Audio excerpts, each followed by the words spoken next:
नमस्कार.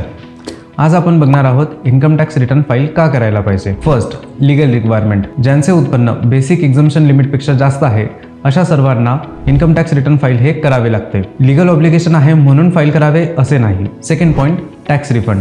ज्यांचा TDS हा ॲक्च्युअल टॅक्स लायबिलिटीपेक्षा जास्त झाला असेल अशांना इन्कम टॅक्स रिटर्न फाईल केल्यावरच रिफंड हा येतो. Third point, essential document for loan approval.